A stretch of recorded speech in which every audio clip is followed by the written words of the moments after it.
Et voilà guys, regardez, on se retrouve chez Motoplex Cergy 95 et là regardez-moi ça, on est chez KTM. Ici il y a plein de marques, mais aujourd'hui le test va se porter sur cette bombe, la nouvelle 790 Duke. Franchement une vraie petite pépite. Vous allez voir au fur et à mesure du test, mais il y a plein de détails incroyables sur cette moto. Déjà on reconnaît bien le look KTM hein, qui nous fait tous vriller carrément. C'est parti, la mienne est juste dehors là-bas, on va aller la prendre et let's go pour le test.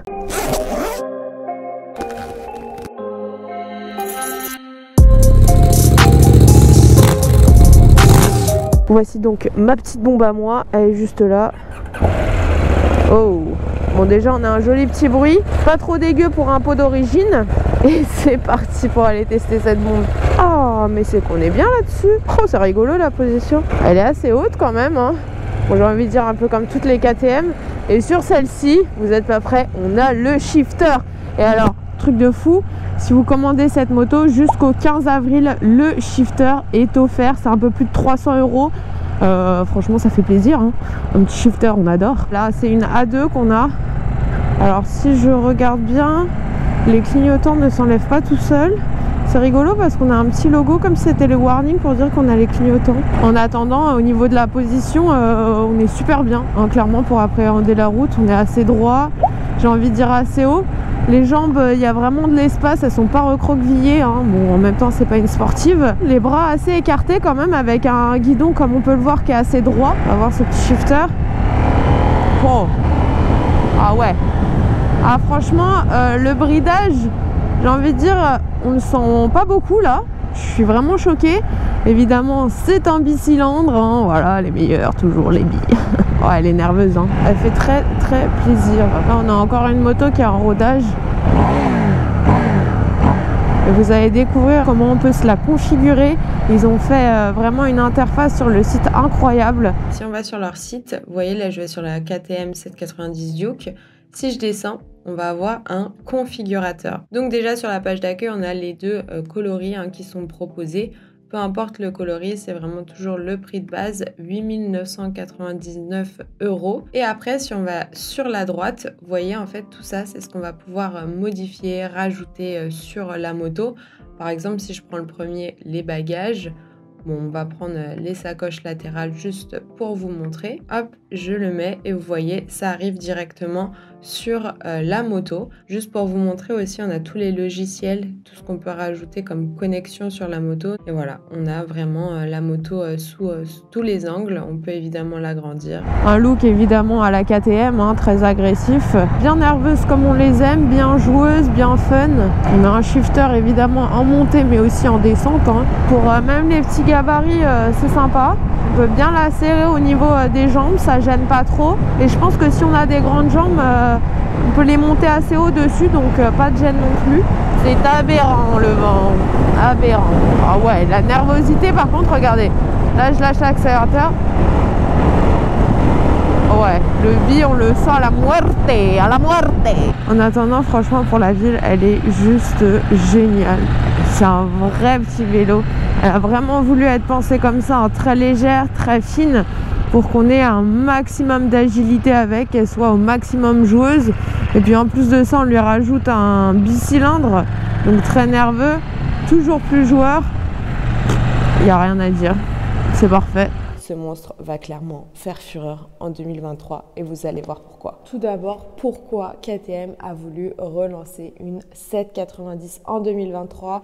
Tout simplement parce qu'en fait, c'est vraiment leur modèle d'entrée de gamme, le côté vraiment roadster et surtout disponible pour les A2. Cette moto va tout de même sortir un prix assez élevé parce que sans option, elle est à 8 999 €. Alors que par exemple, ses concurrentes comme la Hornet vont sortir à 7 800 €, la MT-07 à 7 599 et la SV650 à 7 099 €. Elle va être précise, très légère et ça c'est grâce, vous voyez, à sa configuration. Une moto vraiment très fine, très agressive. Principale caractéristique de cette KTM, ça va vraiment être ce côté puissance, ce côté aussi technologie qu'on a directement dessus et puis qu'on peut se rajouter en option. On retrouve vraiment dans son design, dans sa façon d'être, la famille des Duke. On dit toujours KTM Duke. Mais est-ce que vous savez vraiment ce que veut dire le Duke là-dedans? Franchement, si vous savez, n'hésitez pas, avant que je vous dise, de me mettre en commentaire. Mais Duke est synonyme de design, quelque chose de très angulaire, très reconnaissable, de caractère et de performance. C'est aussi une moto qui est technologiquement sophistiquée et comme toutes les Duke, l'objectif est d'être plus fine, plus légère, plus réactive que ses concurrentes en mettant l'accent sur le dynamisme. Demandez si cette moto est faite pour vous. Je vais vous donner le profil du client type pour qui cette moto a été créée. Pour des motards qui sont urbains, de tout âge et pas nécessairement très expérimentés vu que c'est une moto qui est aussi accessible en A2, qui veulent de la puissance mais aussi une moto qui va être précise et agile, qui va être surtout facile à piloter et qui pardonne les erreurs. On n'a vraiment que l'essentiel en fait de la moto. Il n'y a pas de pièces ou de caches qui vont être inutiles juste pour décorer. Non, là on est vraiment dans le souci de la performance. Au niveau de la consommation, on est sur du 4 litres au 100 et évidemment cette moto est homologuée aux normes Euro 5. On va avoir le cornering MTC, donc c'est le contrôle de traction qui va être sensible à l'inclinaison. Évidemment, on a l'ABS en courbe, l'ABS combiné à l'avant et à l'arrière. On a un ABS aussi Supermoto, donc on peut vraiment se la paramétrer comme on le veut. On va avoir des phares et des clignotants à LED et un écran TFT en couleur. Au niveau du commodo de gauche, pour ce qui est des boutons, on va passer d'abord juste derrière. Vous voyez ici, c'est comme d'habitude, les appels de phare quand on appuie et si on bloque vers le haut, on est en plein phare. Si on repasse de ce côté, on a juste ici tous les boutons qui vont nous permettre de naviguer dans le menu de la moto. Juste en dessous, on a les fameux clignotants. Là, on les voit bien, hein, clairement. Et juste en dessous, on a le fameux petit klaxon.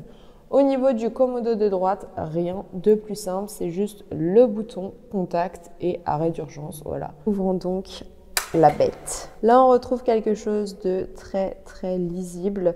Là, vous voyez, il s'est mis en mode nuit tout simplement parce qu'on est dans un endroit assez sombre. Donc dessus, on retrouve ici notre vitesse engagée, nos tours par minute. Juste là, on va avoir notre mode, ici sport. Là, notre vitesse évidemment, notre jauge d'essence, la température du moteur. Là, on a notre ABS comme quoi moi, j'ai choisi de le mettre en mode road. Juste ici, évidemment, l'heure, la température. Et là, on va avoir notre trip. Dans le menu de cette moto, on va venir sur les petits boutons de gauche qui sont lumineux, vous pouvez le voir. Là, on va cliquer sur le bouton de droite et vous voyez, mon interface change directement. Par contre, on ne peut pas régler la luminosité, je crois, de l'écran. À savoir que comme vous pouvez le voir ici, on a notre vitesse, tout simplement parce que tout ce qui va être possible de modifier dans le menu, on peut le faire en roulant. Donc cette fois-ci, si je valide encore vers la droite dans Favoris, vous voyez, on a toutes nos informations que l'on a sur la moto, sur l'écran d'accueil. Si cette fois-ci je veux faire retour, évidemment, je clique sur la petite flèche de gauche, retour. Et vous l'avez deviné, pour monter ou descendre dans le menu, c'est juste ces petites flèches. Donc si cette fois-ci je vais dans voyage et données, vous voyez, là, j'ai mes derniers voyages donc, que j'ai enregistrés. Évidemment, voyage 2, c'est la même chose. On a nos informations générales, nos options pour mettre la moto selon les unités qu'on veut, la langue, régler la date, l'heure. On va avoir aussi le côté service. Ça va nous dire quand a lieu notre prochaine révision, dans combien de kilomètres. Dans mode de conduite, là, on a donc nos 3 modes. Rien n'est paramétrable, on n'a pas de mode user où on va pouvoir se régler la moto à ses choix. Le traction control de la moto peut être mis ou enlevé. Au niveau des modes d'ABS, on en a 2, le road ou alors le super mode pour un petit peu plus de fun. Juste en dessous, on a le change with wrap que l'on peut aussi mettre en on ou en off. Et après, là, l'indicateur de changement de vitesse, pour l'instant, il n'est pas encore disponible vu que la moto est en rodage. La sonorité, vraiment, c'est très appréciable pour un pot d'origine. Donc, on va écouter ça ensemble. Vous allez voir.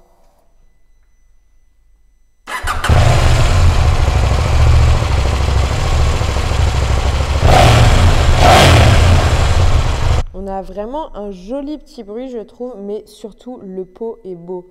Vraiment, pour le coup, je trouve ce pot magnifique. Ça change des énormes pots d'origine que l'on a à chaque fois. Là, il fait partie de la moto. Ce qui est assez rigolo, c'est que vu qu'on a un guidon assez droit, on a l'impression d'être super badass sur cette moto. Alors qu'en fait, après, quand on regarde le réservoir, c'est tout fin.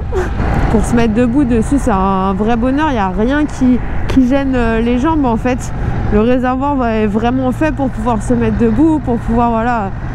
Juste déjà avec des dodanes comme ça on le voit, la moto elle est souple, elle amortit bien. Ça pour le coup c'est très agréable. Alors que dessus on a vraiment un siège qui est dur comme du béton, hein, clairement. Le freinage il est impeccable. Hein.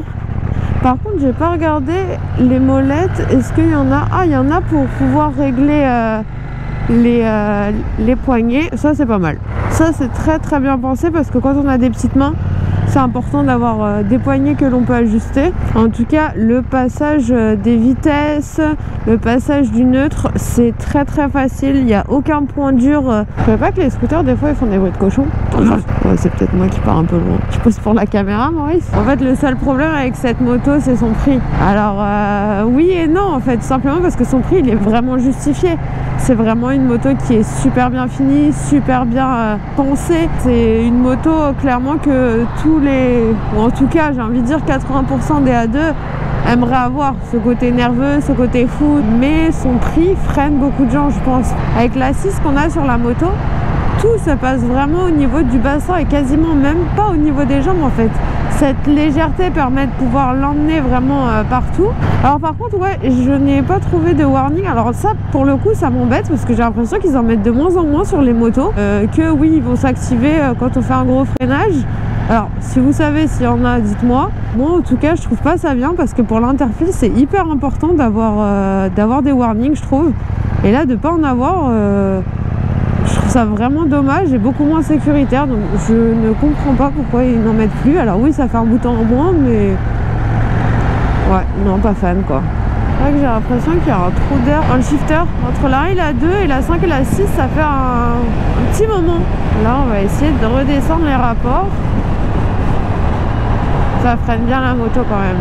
En fait, ce qui est bien avec les bis, c'est que dès qu'on redescend les rapports, ça redescend tout seul quoi.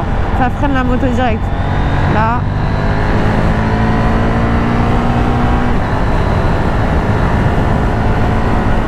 Ouais. En plus, vous voyez, ça a mis en orange comme quoi il fallait que je passe le rapport en fait. Que la moto arrivait au max. Il fallait passer le rapport suivant. J'ai pas de sensation dégueu, j'ai envie de dire. Quand on passe pas le rapport, on sent qu'il faut qu'on le passe. Mais voilà, on sent que la moto aussi va résister même si on passe pas le rapport quoi. Vous voyez là, c'est le moment de passer le rapport. Quand elle part, on sent que la position des bras, elle est très agréable. On peut bien se tenir à la moto. Ah, il a tapé la barre là. Ah ouais, sympa. Même si le guidon il reste à peu près à la hauteur des rétros des voitures, les rétros de la moto eux, sont bien plus hauts, donc même s'ils dépassent un peu, vous voyez du guidon, bah il n'y a pas de souci. Dessus j'ai vu qu'on pouvait mettre des poignées chauffantes, ça c'est pépite aussi. Et comme je vous disais, vous voyez, je suis sur une bonne grosse demi-pointe sur la moto.